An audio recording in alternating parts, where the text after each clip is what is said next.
So I want to talk about Absolute Wonder Woman and Absolute Martian Manhunter, but a little differently than I normally do. If you want to see my full review, go to my YouTube channel, Ash and Their Fantastic Friends. Go to Last Week in Comics this Sunday. I'll have them both reviewed. But I want to talk about something very specific. And it's the ways that these two books differentiate from the rest of the Absolute universe. DC likes to pride itself on having a very specific look. Back in the 90s, it was Jim Lee. Back in the 70s, they had style guides. And today we see that in how much they use Dan Mora. And a lot of the Absolute books follow that kind of, realistic art style and a very typical paneling from comic books, except for Absolute Wonder Woman and Absolute Martian Manhunter. With both Sherman and Rodriguez having this very iconic art style, they're allowed to do a lot more things with the paneling and composition of the work that makes them really stand out. You can see that how sometimes a lot of the pages in Absolute Wonder Woman are composed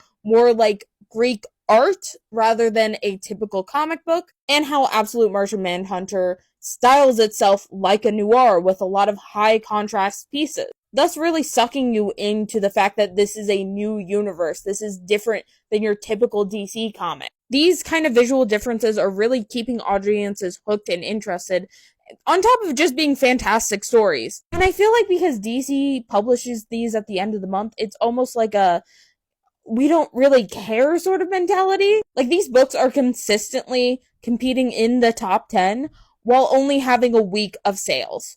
These two Absolute books should be shaping how DC looks at their art going forward, not making everything look similar, but letting these characters shine in their differences. But maybe I'm asking too much from a company who decided that publishing a Wikipedia page written by Mark Waid was a good idea.